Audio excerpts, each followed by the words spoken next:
리뷰는 리뷰일 뿐 오해하지 말자.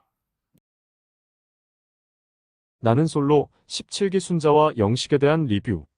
지금 시작합니다. 오늘은 순자와 영식에 대한 두 개의 장면을 간단히 리뷰해 보겠습니다. 남자들의 세 번째 데이트 선택이 끝나고 영숙과의 데이트를 앞두고 있는 영식을 순자는 좁은 계단에서 마주치게 되죠.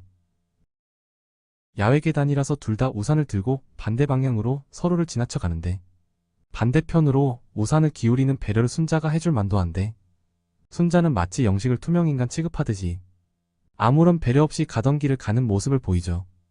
그래서 영식은 순자의 우산 끝에 얼굴을 다칠 뻔한 위험한 모습이 보였네요. 순자는 자신이 아닌 영숙을 데이트 선택한 영식에게 그런 식으로 유치한 복수를 한 것 같습니다.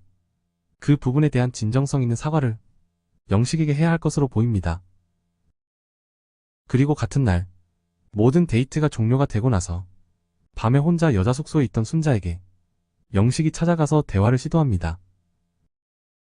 관계를 종료하든 혹은 더 이어나가게 되든 서로 속마음을 터놓고 한 번쯤은 진지한 대화를 할 필요를 느꼈던 것으로 보입니다.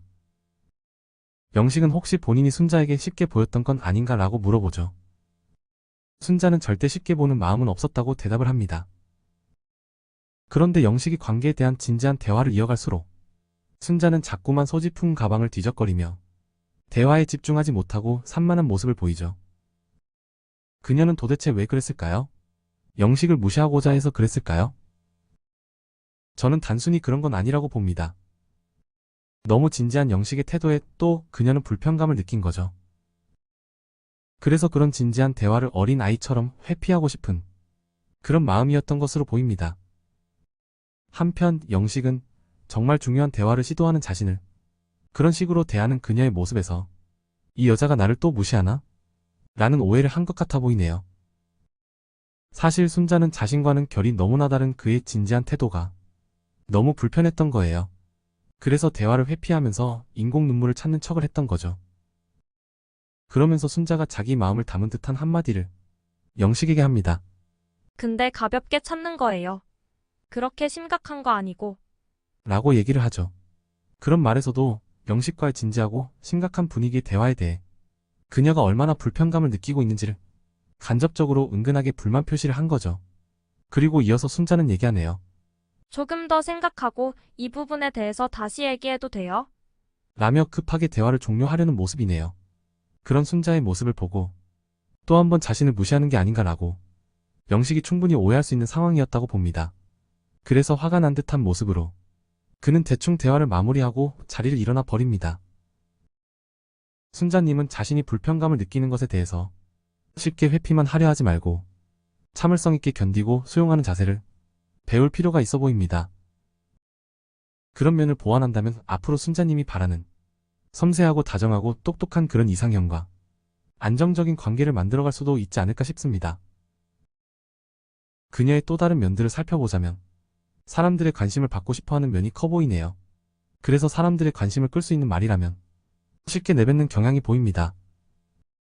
본인은 재밌다고 생각해서 그런 말들을 했겠지만 보는 시청자들 입장에서는 그런 말들을 한 의도와 그녀의 인성과 진정성을 의심할 수도 있는 거죠.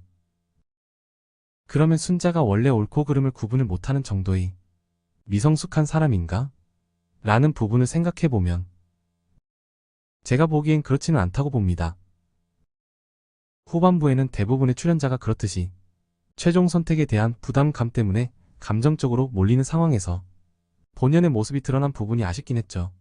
하지만 초반부에는 그녀도 말을 굉장히 조심하는 면이 인터뷰에서 보였습니다. 마냥 관심을 끌기 위한 가벼운 멘트보다는 영식에 대해 긍정적으로 얘기해주려는 모습도 보였죠. 처음에는 말을 조심성 있게 하려는 모습이었으나 후반부로 갈수록 그녀의 과한 면이나 부족한 면이 드러나서 시청자들로부터 많은 말들을 듣게 됐죠.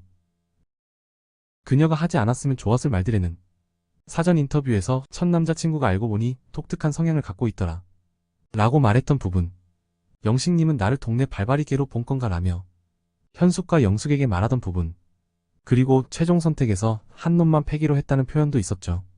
본인 생각에는 솔직하고 재밌게 얘기했다고 판단했겠지만 보는 사람들의 판단에서는 그렇게 보이지 않은 거죠. 아마도 그녀의 감정적인 면, 사람들로부터 관심을 받고자 하는 성향, 경쟁적으로 원하는 대상을 쟁취하고자 하는 면들이 조금 과하게 드러날 경우가 문제가 되지 않나 싶네요. 제가 보기에 그녀에게 정말 필요한 것은 자신을 좀 더 자주 돌아보려는 노력이 아닐까 싶네요. 그리고 한 가지 더 얘기를 해보자면 재미와 진정성 사이의 파인라인, 즉 적정선을 찾는 것이 그녀에게는 필요해 보입니다. 사람들의 관심을 받는 것도 좋고 재미도 좋지만 그런 부분들이 과해서 그녀가 갖고 있는 진정성마저 퇴색시킬 정도가 되어서는 안 되겠죠.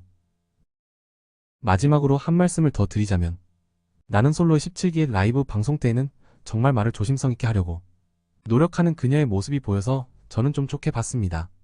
하지만 사람이란 게 한꺼번에 전부 다 확 바뀔 수는 없어요. 너무 그녀에게 높은 기준을 들이대면서 왜 곧바로 바뀌지 않느냐라고 한다면 그건 너무 무리한 요구가 아닐까 싶기도 합니다. 여담이지만 사람의 타고난 기질이나 성격 그리고 성향은 잘 바뀌지 않는다고 해요. 예를 들면 내향적인 사람이 최대한 노력을 한다면 외향적인 척까지는 할 수 있겠지만 외향적인 성격으로 바뀌기는 정말 어렵다는 거죠. 하지만 인성이나 인격적인 면은 교육을 통해서 얼마든지 바람직한 모습으로 바뀔 수 있다고 전문가들은 얘기를 합니다. 물론 인격적인 성장의 가능성이 거의 제로에 가까운 사람들도 일부는 있다고 하네요. 그런 소수의 사람들을 제외하고는 대부분은 인격적으로 부족한 부분에 대해 성장이 충분히 가능한 사람들인 거죠. 그런데 그런 사람을 앞에 두고 어차피 사람 안 바뀌어 라는 말을 하는 것은 그 사람의 인격적인 성장을 가로막는 굉장히 약한 말이 될 수가 있다고 봅니다. 그러니 함부로 그런 말을 타인에게 쉽게 해서는 안 되는 거죠. 이번 리뷰는 여기까지입니다. 영상이 도움이 되셨다면 구독과 좋아요 부탁드립니다. 감사합니다.